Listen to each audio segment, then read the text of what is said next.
Dans ce paysage de cartes postales, au grand nord du Togo, 90% des populations qui y vivent sont totalement démunies. Au fil des années, leurs conditions de vie ne cessent de se dégrader. Même si la pauvreté recule au Togo, l'extrême pauvreté rurale, elle, s'est accentuée. Il y a des jours où ma famille et moi, nous n'avons rien à manger. Pour me faire un peu d'argent, les jours de marché, je répare des sandales. Je peux gagner 300 francs dans la journée.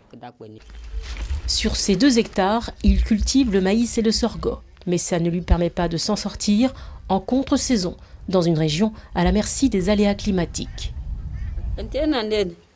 On dit qu'il y a des programmes pour les pauvres, mais quand ils arrivent ici, ce sont les notables qui en profitent. Et ça n'arrive pas jusqu'à nous.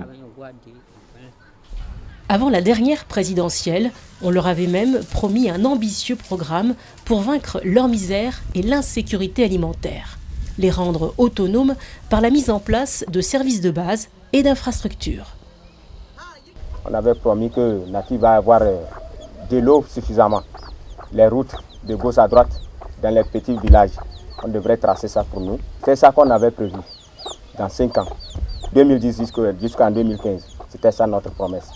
Voilà le forage de Berbougou, du village de Berbougou, Nakies. Depuis l'année 2005 qu'on avait bénéficié de ce forage. On voulait avoir plus de 5 forages, en plus au moins un barrage pour essayer de faire l'élevage. Une promesse faite par les autorités, appuyée par le système des Nations Unies dans le cadre des objectifs du millénaire. Naki, promise à un bel avenir, attend toujours le changement. Je ne veux même plus entendre parler des communes du millénaire, car quand je suis arrivé, j'avais promis que dans 5 ans, Naki serait développé. 5 ans ont passé et on n'a rien vu. Du coup, on ne peut pas bénéficier des autres programmes, car on nous répond qu'on a déjà l'aide pour un grand projet. Résultat, personne ne peut nous aider et nous n'avons pas vu notre vie changer. Les villageois ne vivent plus dans l'obscurité, mais les plateformes, construites pour transformer les produits de base, sont désormais à l'arrêt.